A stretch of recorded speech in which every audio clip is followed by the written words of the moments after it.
History holes. Part 1. The Precipice of History. Have you ever stood by a river and wondered what stories it could tell? If the currents could speak, what tales would they whisper of the battles fought on their banks, of the destinies of nations decided on their waters? There is a river in the north of Vietnam, the Bạch Đằng, that holds such a story. Its waters, seemingly placid today, once ran red with the blood of invaders and swelled with the tide of a nation's rebirth. This river is not just a body of water, it is a witness, a monument to a moment that would forever alter the course of Vietnamese history. Welcome back to History Holes. In our last episode, we journeyed through centuries of simmering defiance under the long shadow of Chinese imperial rule. We saw how, despite the immense pressure of the Tang Dynasty's administration, the spirit of the Vietnamese people refused to be extinguished. We witnessed the heroic, though ultimately tragic, uprisings led by figures like the fierce Lady Triều in 248 AD, the ambitious Mai Thúc Loan who declared himself the Black Emperor in 722, and the revered Great Father and Mother King, Phung Hung, in 791. These were not isolated incidents, but powerful sparks in the long, dark night of foreign domination, each one a testament to an unyielding desire for freedom and a reminder that the people of Giao Châu never truly forgot who they were. But these sparks, as bright as they were, had yet to ignite the fire of true, lasting independence. The final embers of a millennium of struggle were about to be fanned into a roaring flame by a man whose name would become legend, Ngô Quyền. To understand the magnitude of what Ngô Quyền accomplished, we must first look at the world he was born into. The early 10th century was a time of monumental upheaval across Asia. In the north, the once mighty Tang Dynasty, a veritable titan of civilization that had held sway for 3 centuries, had finally crumbled into dust. In its place arose a chaotic and violent period known as the 5 Dynasties and 10 Kingdoms. Power was fractured, warlords carved out personal fiefdoms, and the grand imperial unity was shattered. For the Vietnamese lands known then as the province of Giao, this instability in the north was both a danger and an opportunity. The grip of the empire had loosened, but on the immediate northern border, a new, aggressive state had formed, the Southern Han Kingdom. Based in modern-day Guangdong and Guangxi, the Southern Han was hungry for conquest, its rulers casting covetous eyes on the fertile Red River Delta, a prize they saw as their rightful inheritance. Amidst this turmoil, a brief window of autonomy had been pried open by a local Vietnamese leader named Dung Dinh Nghệ. A man of formidable talent and ambition, he had managed to rally enough local support to expel the Southern Han governor in 931 and declare himself the rightful governor, a claim the preoccupied Southern Han was forced to grudgingly accept. For a few precious years, a Vietnamese leader once again administered Vietnamese lands. It was under Dung Dinh Nghệ that a young general began to distinguish himself. That general was Ngô Quyền, Dung Dinh Nghệ most trusted commander, and importantly, his son-in-law. Ngô Quyền hailed from Phong Châu, a region steeped in ancient traditions, the land of the legendary Hung kings. He was a man of his time, fiercely loyal to his lord, dedicated to his family, and possessed of a keen strategic mind, honed in the constant skirmishes that defined life on the frontier. But this fragile peace, this brief taste of self-rule, was destined to be shattered by an act of profound betrayal. In 937, a treacherous subordinate, a man named Kieu Công Tien, saw an opportunity for his own advancement. Driven by ambition and a fatal lack of foresight, he assassinated his lord, Dung Dinh Nghệ. This murder was more than just a personal tragedy. It was a political catastrophe. Kieu Công Tien quickly realized that he lacked the popular support to hold power on his own. The forces loyal to Dung Dinh Nghệ and his family were already mobilizing against him. In a desperate, history-altering act of treason, he sent emissaries to the Southern Han court, begging for their intervention, offering to rule as their puppet in exchange for their military backing. For the Southern Han, this was the invitation they had been waiting for. The door to Giao Châu was now wide open. Part 2, The March to Destiny. The news of his father-in-law's murder and Kieu Công Tien's treasonous appeal to the Southern Han reached Ngô Quyền like a thunderclap. For a man defined by loyalty and a deep-seated love for his homeland, This was an unforgivable double offense. There was no hesitation. He immediately rallied the forces under his command and began the march north. This was not merely a campaign of vengeance, it was a race against time. He knew that every moment of delay allowed the traitor to consolidate his position and, more critically, brought the southern Han fleet closer to the shores of Jiaoqiu. His march was swift and resolute. When he reached Daila, the heart of the Red River Delta, he did not pause. He pushed onward, his target the fortress where Qiu Kongtian cowered. The confrontation was brief and decisive. Ngô Quyền forces, fueled by righteous anger, stormed the traitor's position and eliminated him, purging the land of his immediate treachery. But in executing one traitor, Ngô Quyền now had to face an entire invading kingdom. The southern Han court had received Qiu Kongtian's plea with undisguised glee. They saw this internal Vietnamese squabble not as a messy local affair, but as a golden invitation. To them, Jiaoqiu was a rogue province, a land that had historically belonged to the Northern Empire, and this was the perfect pretext to bring it back into the fold. They wasted no time in assembling a formidable naval expedition. This was no mere raiding party. It was a full-scale invasion force, a vast armada of warships designed to crush any resistance and re-establish permanent control. And to underscore the seriousness of their intent, they placed the entire fleet under the command of their crown prince, Liu Hongqiao. They were so confident of victory that the southern Han emperor famously told his son to take his time, to be careful, but that once he saw the enemy, he should strike decisively to ensure no future trouble would arise from that quarter again. The storm was coming, a massive fleet bearing down on the coast, intent on drowning the nascent dream of Vietnamese independence before it could truly begin. Faced with such overwhelming odds, Ngô Quyền did not despair. He turned his gaze not to the sea, where the enemy held a clear advantage, but inland, to the complex network of rivers that served as the lifeblood of the Red River Delta. He was a man of the land, and he knew that in the unique geography of his home, he held an advantage the invaders could not comprehend.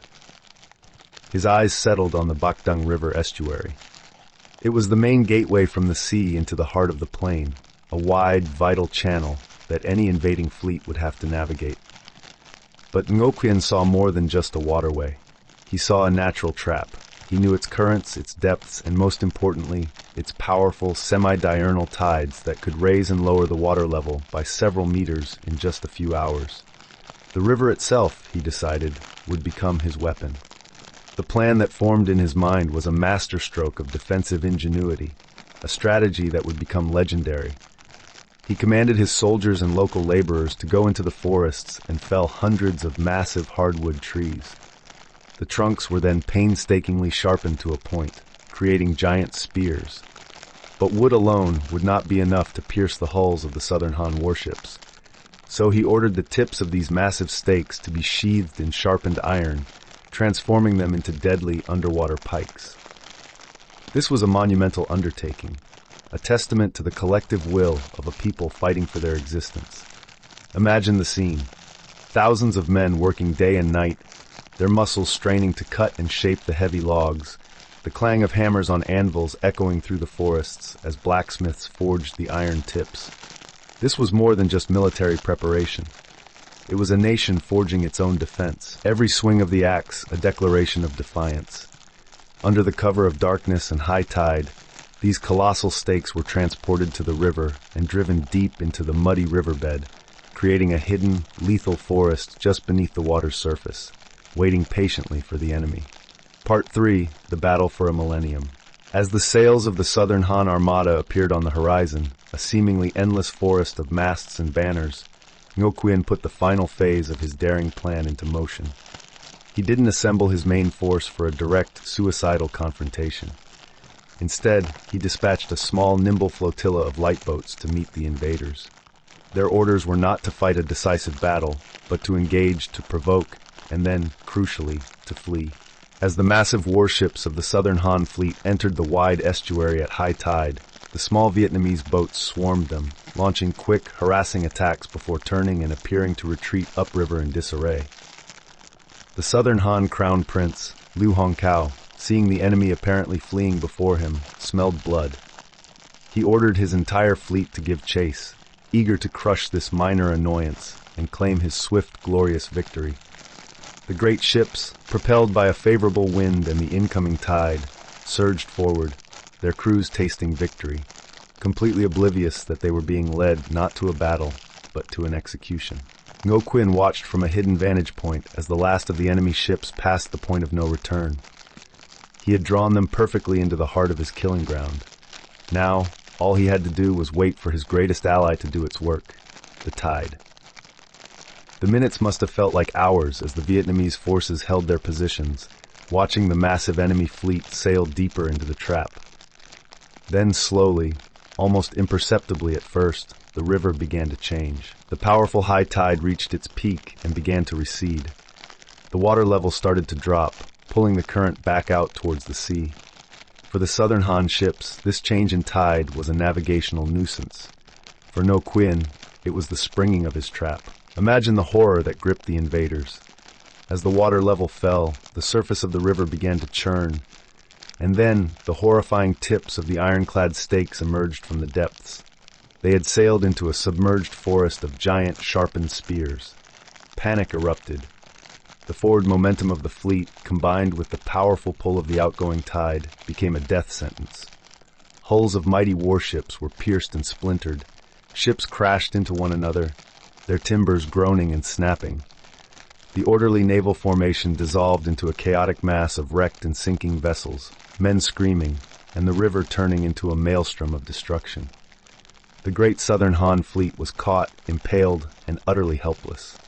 This was the moment for the final assault. From hidden inlets and concealed positions along both banks of the river, Ngô Quyền main army emerged. Thousands of Vietnamese soldiers on hundreds of warboats descended upon the trapped and crippled enemy.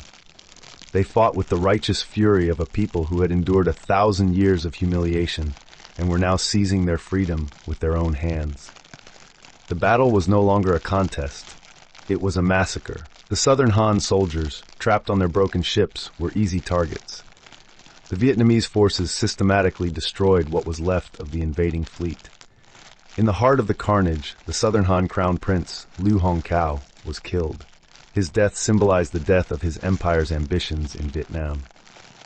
The annihilation of the Southern Han fleet at Bạch Đằng in the winter of 938 was total and absolute. The river was choked with the wreckage of ships and the bodies of the slain. The dream of a swift reconquest had turned into a catastrophic nightmare for the Southern Han. When the news of the disaster and the death of his son reached the emperor, who was waiting with reinforcements on the border, he is said to have wept, gathered his remaining forces, and retreated, his ambitions for southern expansion forever extinguished. The threat from the north had not just been defeated, it had been utterly shattered. Part 4, Forging a Kingdom. The victory at the Bạch Đằng River in 938 CE was more than just a military triumph. It was the definitive turning point in Vietnamese history. It slammed the door shut on nearly a millennium of direct Chinese domination. The countless uprisings that had come before, as heroic as they were, had ultimately been crushed, their brief moments of freedom extinguished by the sheer weight of the Northern Empire. But this was different. This was not a temporary rebellion that would be snuffed out. This was a decisive severing of the chains of colonial rule, an act of national liberation that would resonate through the ages. The tide that had turned in the river now turned in the affairs of the nation itself. With the northern threat neutralized, Ngô Quyền stood as the undisputed leader of a newly freed people. He understood that this moment could not be squandered. Riding the monumental wave of his battlefield victory, he took the final, crucial step. He proclaimed himself king, casting aside the old titles of governor or protector that implied subservience to a foreign court. He was now Vương, a sovereign ruler. To further cement this new era and to make a powerful statement about its identity, he established his court and capital, not in the old administrative centers associated with Chinese rule, but at Cô Loa, the ancient spiral fortress of King Undung Vương. This choice was deeply symbolic. It was a deliberate turning away from the immediate past of foreign domination and a reaching back to the country's own ancient pre-imperial roots, connecting his new dynasty with the legendary origins of the Vietnamese state. The Ngô dynasty had been born. The legacy of the Battle of Bạch Đằng became a cornerstone of Vietnamese military identity and national consciousness. Ngô Quyền brilliant and audacious strategy was studied and celebrated, becoming a powerful symbol of how a smaller, determined nation could use its ingenuity, its knowledge of the land, and its unwavering spirit to overcome a seemingly invincible foe. The image of iron-tipped stakes rising from the riverbed to crush an invading fleet was forever etched into the nation's memory. It was a strategy so effective, so perfectly wedded to the landscape, that it would be remembered and even successfully employed again by the great Tang Dynasty against the Mongol hordes nearly 3.5 centuries later. It established a powerful precedent for resistance that would define Vietnamese history for the next 1,000 years. A new dawn had broken over the land of the Viet people. The long night of northern domination was finally over. But the challenges of forging a new, independent, and unified nation were only just beginning. Holding on to freedom would prove to be just as difficult as winning it. In our next episode, we will explore the fragile beginnings of this new era, the short-lived reign of Ngô Quyền, the power vacuum left by his death, and the chaotic period that followed, known as the upheaval of the 12 warlords, as local strongmen vied for control of a nation struggling to be born. I thank you very much for joining us on this journey. Please leave a like and subscribe if you want more. If you feel like it, tell us what else you'd like to hear. See you on the next episode.